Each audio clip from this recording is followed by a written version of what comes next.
Hey everybody, this is Perch. We're just headed into October, so it's allergies in Texas. I don't know. You'd think a place like Seattle with more of the mold and the rain and everything else, that'd be a place for a lot more of this. But man, Texas, I every year feels like you can't breathe. Super awesome. Anyway, some people said I've complained about Texas too much. I don't know. You guys are along for this journey. It's been 5 years, so I don't know what to say at this point. Anyway, let's get to this question. This is one where I'm interested to see what you have to say in the comments because I think we'll get some good creativity out of this. Granted, there won't be anything to really complain about, but I'm sure some of you can find a way. But generally, this is just a good comic fan type question. So here it goes. It says, "Hey Perch, simple, short question. Which character in the DC or Marvel universe do you think has the most upside regarding sales and popularity over the next 10 years?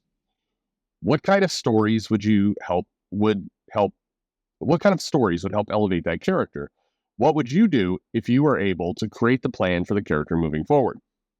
Simple enough, easy question. So I did a little bit of thinking about this before reading the mail, and I'll give you two examples. And keep in mind, I'm looking at it from a perspective of upside. Meaning, if you're just saying, which character is going to get lots of sales, you would throw Batman in there or Deadpool, Wolverine, or something like that, because they're already doing that. So, but this is upside. And upside means going from a lower state to a higher state. Where can we get more money out of these characters? And I'm also looking at this from a perspective of what other things beyond the comics might play a factor here, where you'll have maybe some appearances in the movies or other cultural things that just might help lend themselves to the popularity of this character. So here's two for you, and by the way, both of these are fairly popular B characters, I guess, one more than the other for sure. Over in Marvel, I think Gambit is probably can be the next breakout character in the sense that Deadpool was popular, kind of was quiet for a while, and then came back strong and has been, relatively strong. Actually, in many ways, in pop culture, strong. In the comics, less strong. Like they keep saddling Deadpool with weird ass runs that have very little to do with the, kind of the popularity about, overall of the character. But Gambit. Now, why Gambit? Well, for one thing, the character is at a bit of a clean slate. Yes, he's married to Rogue. But in general, with Krakoa, they didn't do much with Gambit during that time. The character has kind of been, more or less on the shelf. Yes, it's not completely on the shelf. He's shown up. And yes, I know he's in Gail Simone's new book. But even there, and maybe it's going to turn around, but right now the character is kind of a supporting. I mean, the book is Rogue, guest starring some other X-Men. That's what I'm seeing so far. So I think that there's a lot of upside in him. I think you have the little boost of Gambit showing up in the Wolverine Deadpool movie. That's not going to hurt. And I think in general, you have the right element of, thief plus, I mean, he hasn't been explored to death, which is a weird thing to say because he had a solo series in the 90s and you've leaned into different aspects of his past, but we really haven't seen Gambit go out and do kind of adventures in the Marvel universe to the extent of a lot of these other characters. So I think with Gambit, you can have this guy. The thing is, people always lean into weird stuff like, well, he's got that Cajun accent, so let's have him be part of a thieves guild, and we'll have him talking about gumbo and I mean, they lean into stereotypes with this character, stupidly, I think, and they leave out the important stuff, which is, you can get a Mission Impossible style vibe off this guy. He's kind of master thief, good at stealth, a power set that can be subtle or big bang. Sorry, be subtle or be have a big bang at the same time. There's a lot you could do with Gambit, and in general, he hasn't been explored. Comics needs to avoid it. It doesn't work is a thing. You see these solo series for these spin-off characters, and you've seen cases where there's clearly a story and an idea in mind. It's like this character is going to do this mission and tackle these villains, and this is the idea. And then you get other ones where it's like Gambit goes to space. And it's like, okay, You're just filling comics at this point. You need to have a path and a plan. Think about Gambit like you're doing an indie comic and you got 18 issues and you're trying to do something really powerful with this character.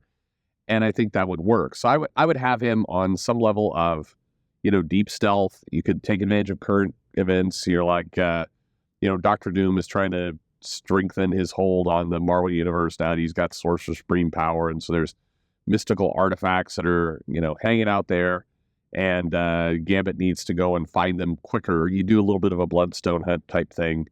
Doom's eventually going to get on his radar, but right now there's a number of people trying to find these magical artifacts to either beat Doom or to join him or whatever. So Gambit's got to kind of worm his way through the Marvel Universe against a lot of other thieves, a lot of other known villains, and make them known villains. And you have a variety of things that can go on. You can have some kind of scumbag villains. You can have, I know Norman Osborn is good right now, but you can have him sending off people to try and collect things. You could do a lot of interesting dynamics. You got some triple cross type things.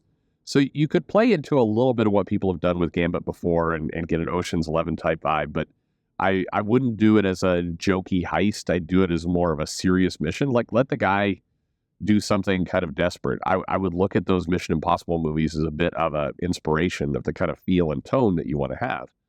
So that's what I do with Gambit, and I would basically, and then eventually get on Doom's radar, and then of course Gambit is completely outclassed by Doom's power and everything else. So you have some interesting elements you can go, but I think he's got a lot of upside. I think if you play it right, you get this character who can be heroic, have some amazing moments, hold his own within the Marvel Universe, maybe gets a benefit of them doing more in the Marvel Universe, maybe not, hard to say.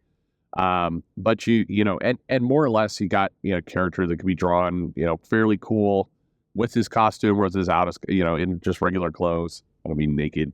So that's kind of where I'd go there, with that character. On the DC side, I think character with a lot of upside, Guy Gardner. And I'm going to, once again, he's going to show up in the Superman movie with James Gunn. So it's an opportunity to do something there. The other thing is you can get kind of a lot of play with him by, leaning into the sarcastic aspect of Guy Gardner, but don't make him a parody of himself. And you've seen runs where Guy Gardner is successful when he's written as more than kind of one-dimensional, when he's actually, there's a little bit of a, he can be heroic, he can be gruff, but, nothing against the Justice League run way back by Giffen and DeMatteis. I think, never mind, you know who I mean. But that was meant to be kind of a one-note joke with Guy Gardner. That was perfectly fine. But I mean, in terms of a character, I would once again, he is a hero for a reason, and we've shown that in comics before. You need to keep showing it, but it's kind of the same effect that you want to do with a Deadpool or with a Punisher or Wolverine back in the 90s. You show a tough guy who's not always understood by his peers, has an incredible power set at his disposal, has actually done a few different things. I mean, you've seen him with Yellow Rings, you've seen him with Red Rings. We've seen him explore a few, more aspects of the light spectrum of that power set than others. We've seen him with mystical bullshit, So I think you have some different things you can go and do with Guy, and you set that character up as somebody who is, not in alignment with the rest of the DC universe, not like, to the point where they've got to go take care of him because he's causing, major problems. But basically, you have a character that can, go up against cosmic level opponents, can also do more street level DC stuff.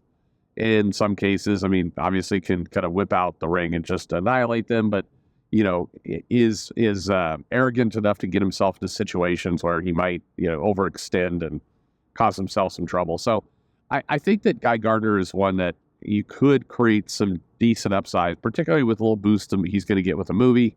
Nathan Fillion, I would go for that personality type. Obviously, we haven't seen how it's going to look on the big screen, but Fillion is got that kind of sarcastic, wisecracking kind of, Bruce Campbell. I would lean into that kind of personality more with the character.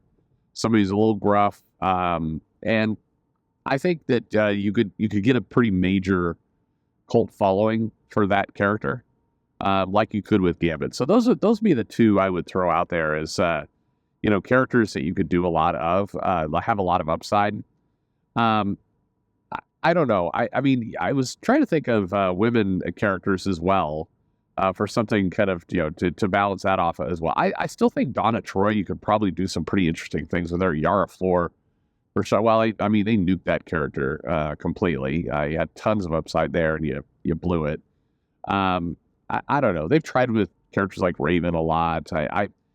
I think Donna Troy, you'd have to put some different things in so she's not, another Wonder Woman, but actually give her some different, give her something that is unique that she can go do.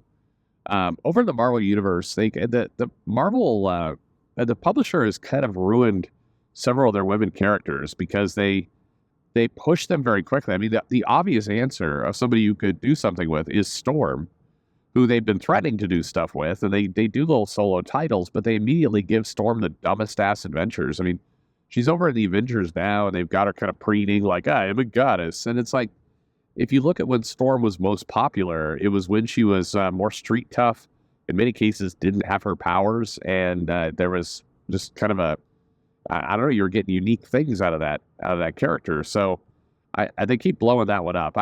Marvel tends to take opportunities and just piss all over them on a regular basis. It's quite frustrating, actually. But anyway, those are my two big picks. So who are yours? Characters with a lot of upside, characters you'd invest in. Well, who would it be? How would you do it? Let me know in the comments below. Thank you very much for the question. Like and subscribe, of course. Why not? I mean, you might as well until it's over. And thanks for listening.